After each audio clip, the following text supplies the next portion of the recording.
Cancel your weekend plans because I'm about to serve you a royal tea so piping hot it'll burn your tongue and shatter your faith in family holidays forever.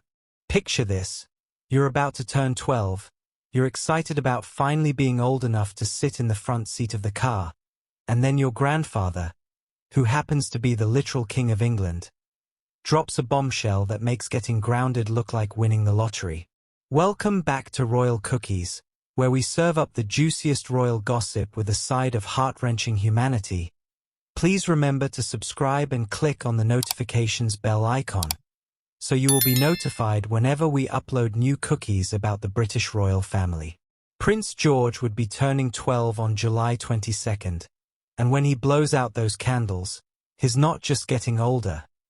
He's triggering an ancient royal rule so brutal it makes medieval punishment look like a spa day.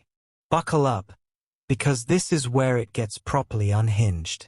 According to royal insiders, when Prince George turns 12, he can no longer travel on the same airplane as his father, Prince William, because they are both direct heirs to the throne.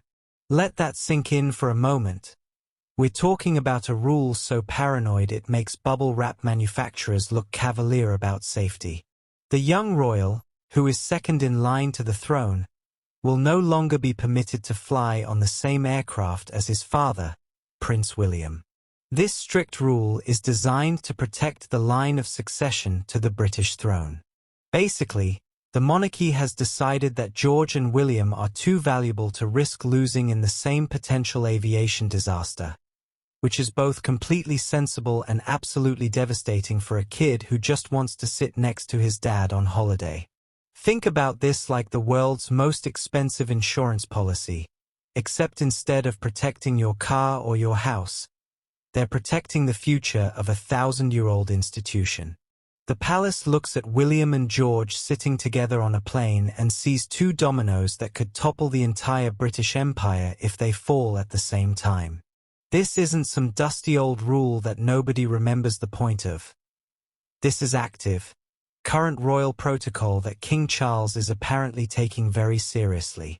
We're talking about a monarch who survived the 1990s royal disasters and is not about to let a family holiday turn into a constitutional crisis on his watch.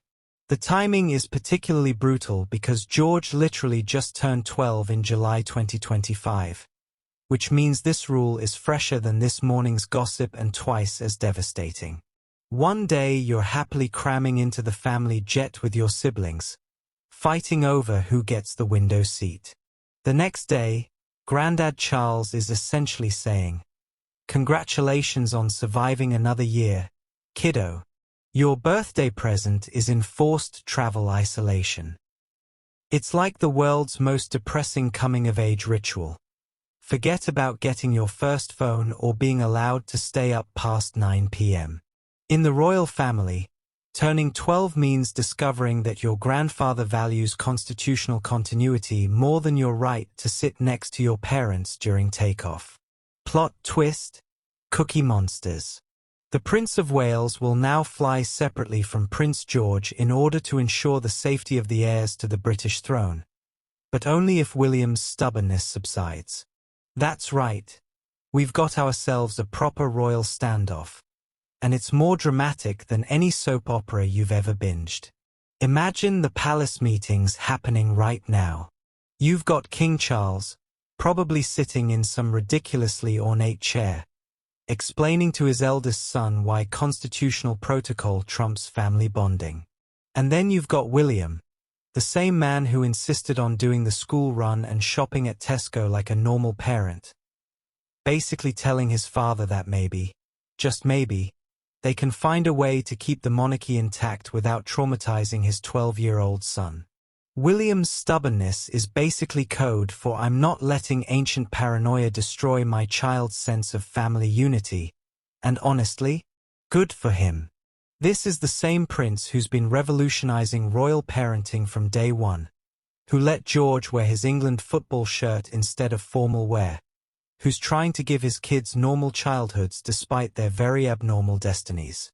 Think about the impossible position William is in right now.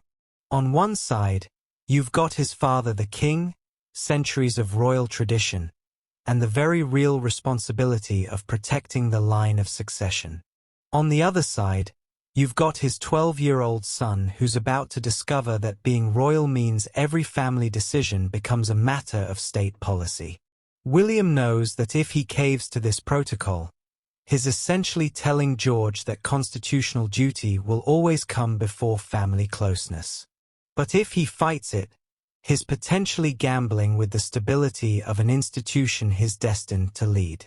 It's like being caught between a crown and a hard place, except the crown weighs several pounds and the hard place is your own child's emotional well-being.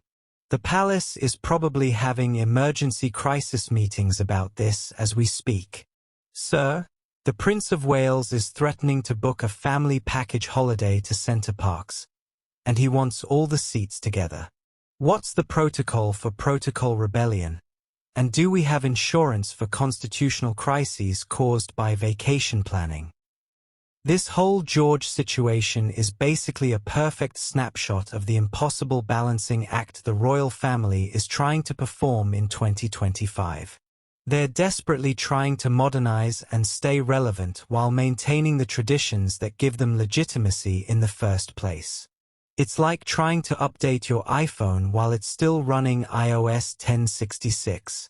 Prince William, who attended the annual horse racing event on day 2 last week, is not an equestrian like his father, and that's just the tip of the iceberg when it comes to the differences between Charles and William's vision for the monarchy. William is already planning massive changes for when he becomes king. We're talking about streamlining, modernizing, making the institution more accessible and less stuffy. But here's the catch: every tradition they abandon makes them more relatable but potentially less special. Every ancient protocol they maintain makes them more legitimate but potentially less human. Drop your thoughts in the comments below. I want to know if you're Team Sophie or if you think I'm seeing green where there's just good fashion sense. If you're obsessed with royal strategy and environmental impact like I am, make sure you're subscribed to Royal Cookies because we're serving up the most sustainable royal content on YouTube. And remember, in a world full of fast fashion and royal scandals, sometimes the most revolutionary thing you can do is wear your values on your sleeve, preferably in a gorgeous shade of green. Sophie's proving that environmental activism isn't just about what you do, it's about who you become. Until next time, keep munching on those eco-friendly royal cookies.